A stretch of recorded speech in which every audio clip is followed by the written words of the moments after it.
Olá pessoal, hoje nós vamos conversar sobre a indicação de polivitamínicos, até porque é algo fundamental para o nosso paciente. Até porque nós temos várias recomendações de acordo com as DRIs, então nós temos documentos fundamentais para a determinação e indicação de vitaminas, minerais, todas elas, para todos os pacientes. Então desde crianças, bebês, mulheres, homens, gestantes, lactantes, idosos, existe uma recomendação específica para cada um desses públicos. E você vai observar, por exemplo, numa prescrição de um plano alimentar, que nós temos vários alimentos, obviamente, de acordo com cada paciente, e a gente consegue encontrar em vários softwares que fazem essas recomendações para a gente, nos auxiliam na prescrição de um plano alimentar. Existem lá todas as vitaminas e minerais, mas a gente sabe o quanto que isso é muito mais difícil de ser alcançado apenas com o alimento. E outra coisa importante a ser pontuada é que essa recomendação das DRIs, elas vão atender pra gente normalmente com a população sadia. Então, é uma recomendação que atende por volta de 95 a 98% da população sadia, no caso.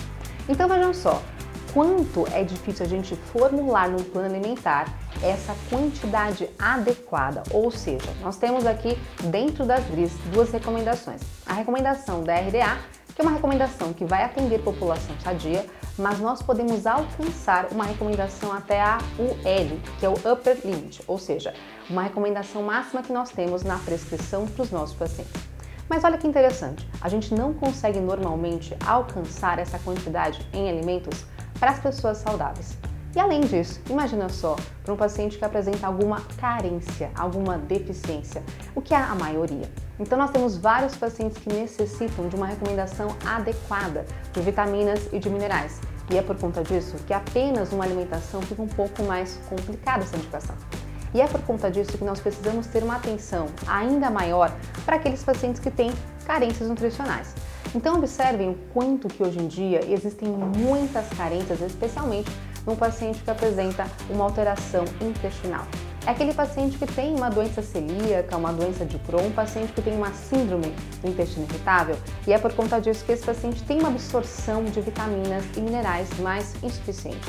Obviamente que nós iremos corrigir qual que é a alteração que o paciente apresenta, qual doença que está presente nesse paciente, mas olha como é importante olhar de modo mais personalizado. Até porque um paciente que não tem uma boa absorção intestinal de vitaminas e minerais terá vários tipos de carências. E é por conta disso que nós iremos verificar numa prática clínica sinais e sintomas muito frequentes. É aquele paciente que está cansado, aquele paciente com unha quebradiça, o cabelo caindo, então é um sinal muito frequente. Um paciente que reclama que não consegue fazer um exercício, um paciente que não tem uma certa disposição ao longo do dia, aquele paciente que está mais cansado, esse é um sinal muito clássico de uma carência, de uma deficiência de vitaminas e minerais.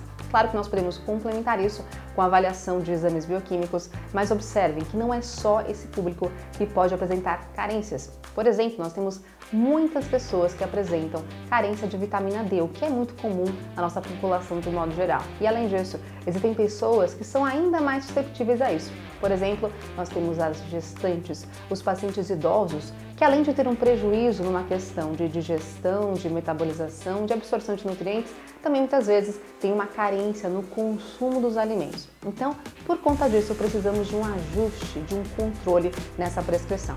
E é nesse sentido que nós conseguimos ter um ajuste muito mais fácil e prático quando nós prescrevemos um polivitamínico completo, onde tem a prescrição de vitaminas e minerais.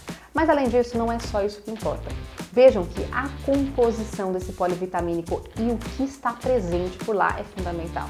Até porque nós temos que ter cautela, até por conta de uma questão de competição entre esses nutrientes. Então, quanto mais quelado ele for, por exemplo, é uma ótima opção. Então, essa matéria-prima, a composição do polivitamínico é fundamental. E além disso, a concentração que apresenta dentro desse polivitamínico. Então, nesse caso, temos que observar se ele atende realmente à necessidade desse paciente. E um bom norte para isso é quando nós olhamos, então, as recomendações dessas DRIs e esse polivitamínico que atende essa quantidade é uma ótima opção para o nosso paciente. Então, veja, o nosso papel é colocar para o paciente uma alimentação de acordo com a sua necessidade, de acordo com o que ele precisa, de acordo com sinais, sintomas, exames bioquímicos e doenças também, mas é muito importante complementar com o polivitamínico. Então nós não podemos deixar de prescrever vitaminas e minerais que são fundamentais para metabolismo energético, para várias funções importantíssimas para os nossos pacientes. Então, por conta disso, sempre tenham atenção e indiquem polivitamínicos para os seus pacientes.